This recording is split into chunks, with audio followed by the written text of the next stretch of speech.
Saya telah mengadakan lawatan 2 hari ke negeri Johor, dan lawatan ini telah memberi kesempatan pada saya untuk melihat kemajuan terkini yang telah dicapai, dan di samping itu melihat beberapa perancangan baru yang akan dilaksanakan dalam masa yang terdekat ini. Di samping itu, saya juga berkesempatan untuk menghadap Duli Yang Maha Mulia Sultan Ibrahim dan juga Duli Yang Amat Mulia Tunku Ismail, Rumah Kita Johor. Dan lawatan ini saya bermula dengan lawatan ke Pengerang Integrated Complex PIC bagi meraihkan pemasangan terus pemecahan propilena tertinggi dan terberat di Malaysia. Ini adalah sebahagian daripada projek utama negara, iaitu projek RAPID, di mana setakat ini Petronas telah pun melabur lebih kurang 9 bilion daripada sasaran 27 bilion, dan kemajuannya mengikut jadual akan menjadikan Pengerang ini sebagai hub petrokimia dan petroleum yang terbesar di Asia ini. Saya berpuas hati dengan kemajuan ini, dan saya telah beritahu kepada Petronas bahawa saya akan melawat dari masa ke semasa untuk memastikan projek ini berjalan mengikut jadual dan mencapai sasarannya. Saya juga telah melancarkan inisiatif kerajaan negeri membina kompleks arena Lakin, di mana sejumlah 352 juta akan dibelanjakan untuk mengupgrade dan membangunkan 3 buah stadium dan juga pembinaan stadium sport olahraga Mount Austin bernilai 89 juta. Ini merupakan usaha 2 syarikat milik kerajaan negeri, iaitu Johor Corp dan Kumpulan Prasarana Rakyat Johor. Saya juga telah melawat malam tadi kilang bateri, di mana saya melihat bahawa inisiatif ini begitu menarik sekali, di mana anak-anak muda khususnya di kawasan ini telah menunjukkan daya kreativiti mereka tanpa bantuan kerajaan. Tapi bila mereka telah berjaya, kita akan beri sumbangan superb sebanyak 500,000 sebagai grant, dan sebentar tadi saya telah umumkan satu skim khas yang akan dilaksanakan oleh Khazanah untuk memberi grant berjumlah lebih kurang 2 juta kepada mereka ikut pada kriteria tertentu dan kadar tertentu, supaya ini akan memberi peluang mereka untuk membesarkan lagi perniagaan masing-masing. Pagi tadi saya telah melancarkan Hotel Phoenix, Forest City, dan saya melihat Forest City ini memang mempunyai potensi yang besar. Setakat ini 11,000 unit telah pun dijual, dan mereka telah pun berjaya mendapat komitmen pelaburan sebanyak lebih kurang 10 bilion ringgit. Ini merupakan suntikan yang cukup besar kepada ekonomi Johor dan negara pada keseluruhannya, dan saya yakin projek Forest City ini boleh mendapat sambutan yang cukup menggalakkan, dan apa yang telah disuarakan oleh Dr. Mahathir, kononnya 700,000 orang dari China akan diberi kerakyatan. Menteri Besar Johor telah pun jawab bahawa ini tidak berasas sama sekali.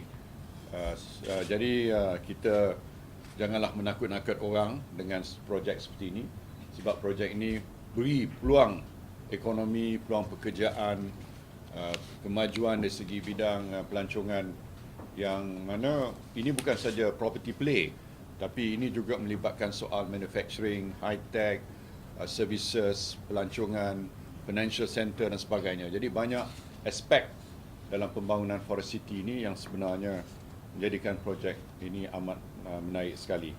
Dan pagi tadi juga saya telah melancarkan projek Fast Track City, di mana ini akan merupakan integrated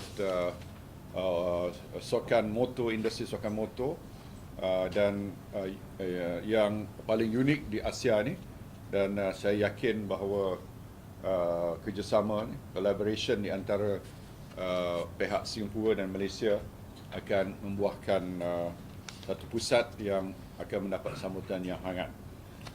Dan sebentar tadi kita telah menyambut 10 tahun penubuhan Iskandar, di mana Iskandar telah berjaya mengumpul pelaburan mencecah 221 bilion berbanding dengan sasaran 215 bilion, mewujudkan 700,000 peluang pekerjaan, dan saya telah umumkan perkhidmatan perniagaan global services, business services.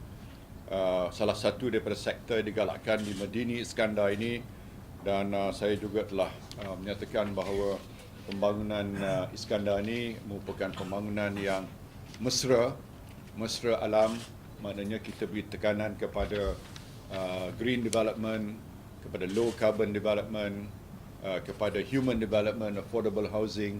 Lebih 50,000 rumah mampu milik akan dibina menjelang tahun 2020.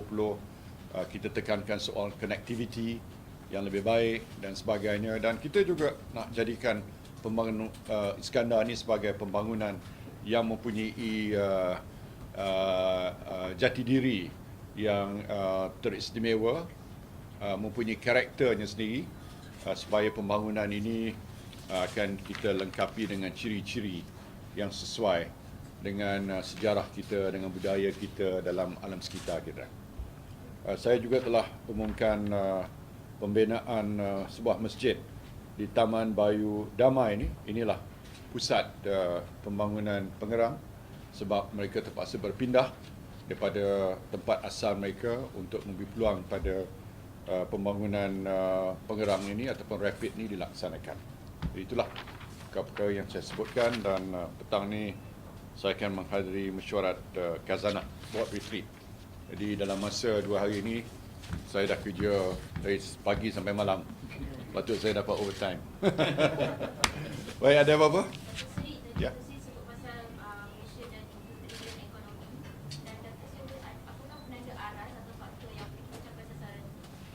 Ya, di mana ucapan saya dalam Perhimpunan Agung UMNO baru-baru ini, saya telah gariskan bahawa kita ekonomi kita ni nilainya 1.3 trilion ringgit pada masa ini. Kita nak mencapai 2 trilion ekonomi dalam masa 7-8 tahun akan datang. Projek-projek saya sebut antaranya lah pembangunan Iskandar, high speed rail, MRT, LRT, East Coast Rail Link, Bandar Malaysia, Vision Valley, Pan Borneo Highway. Ini semua jadi sumbangan kepada 2 trilion ringgit ekonomi dalam masa 7-8 tahun akan datang. Ini jadi itu sasaran kita, dan saya yakin percaya bahawa dengan melihat apa yang saya saksikan dalam lawatan saya ke Johor dengan Pengerang dan dengan pembangunan wilayah Iskandar ini, insya-Allah kita akan berusaha untuk menjayakan matlamat tersebut. Itu kita ada kriterianya. Nanti saya akan umumkan kriteria ya sampai masanya. Dalam sedikit masa lagi saya akan umumkan kriteria apa yang saya sebutkan, top 20 nations of the world. Okey?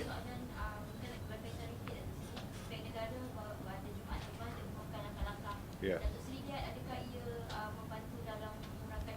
Saya percaya Bank Negara sebagai sebuah regulator, sebagai sebuah bank yang tahu tentang soal dasar monetary negara, termasuk soal management of exchange rate. Sudah tentu mereka telah pun mengkaji dengan semasak-masaknya, dan cadangan 6 langkah yang mereka telah umumkan pada akhir minggu lalu, saya percaya akan memberi rasa optimism kepada pasaran untuk mengambil langkah-langkah yang tertentu, dan langkah-langkah tersebut kita percaya boleh mengukuhkan nilai mata wang ringgit kita, insya-Allah. Jadi kalau langkah-langkah itu tidak berjaya, adakah kita akan Janganlah negatif sangat nah. Nantilah dulu, tengok dulu. Kita soal mata wang ni kita nak tengok banyak fakta. Ya. Dia bukan satu faktor saja, dia ada faktor luar kawalan kita juga. Ada faktor dalam kawalan kita. Jadi apa yang kita boleh buat ialah mengawal faktor dalam kawalan kita. Ya. Alright, thank you very much. Ya.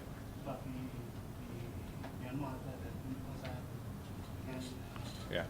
Tak apalah, itu hak dia. Kita buat bukan tunjuk perasaan, kita buat perhimpunan aman. Ya. Kita dapat kelulusan mengikut Akta Perhimpunan Aman. Ini berbeza dengan Bersih 5. Ya. Bersih 5 tu merupakan demonstrasi jalanan. Mereka tak dapat permit, bukan di bawah Akta Perhimpunan Aman. Kita berhimpun secara aman, secara teratur, dan kita menunjukkan pendirian kita atas nama rakyat Malaysia. Ya, kerajaan tu kerajaan lah. Saya hadir kerana apa? Kerana saya nak rakyat Malaysia, suara rakyat Malaysia didengari dan diberi perhatian. Dato' Sri, kalau in case kerajaan Myanmar tarik balik pekerja Myanmar di Malaysia ni, estimated about 150k. Janganlah kata sekiranya. This is andaian. Kita tak work on andaian, ya. You don't anticipate something that has not happened yet, ya. Dato' Sri will the government be asking for ASEAN to hold a special meeting on Myanmar? Saya dah ada sambutan pada OIC. OIC dah dengar suara dan mereka hendak mengadakan satu persidangan peringkat Menteri Luar dan kita sedang berurusan dengan Sekretariat OIC. Jadi maknanya apa yang saya suarakan dalam perhimpunan aman tersebut telah mendapat perhatian OIC. Is everything well and good about the high-speed rail now that Singapore has asked for improvement in terms of... Yeah, it will be signed next week, I think. Bila? Next week it will be signed. So everything It was just technical because they require approval from their president who was overseas. Because guarantee under the constitution in Singapore requires approval from their president. So they required a bit of time. Prime Minister Sian Lung called me and asked me to just allow them a little bit of latitude to brief their president. And we have now agreed on a new date, which is, I think next week, I think, is coming to KL for the signing. Yeah. what is well and good about the project? Well and good, so far so good. All right? Thank you.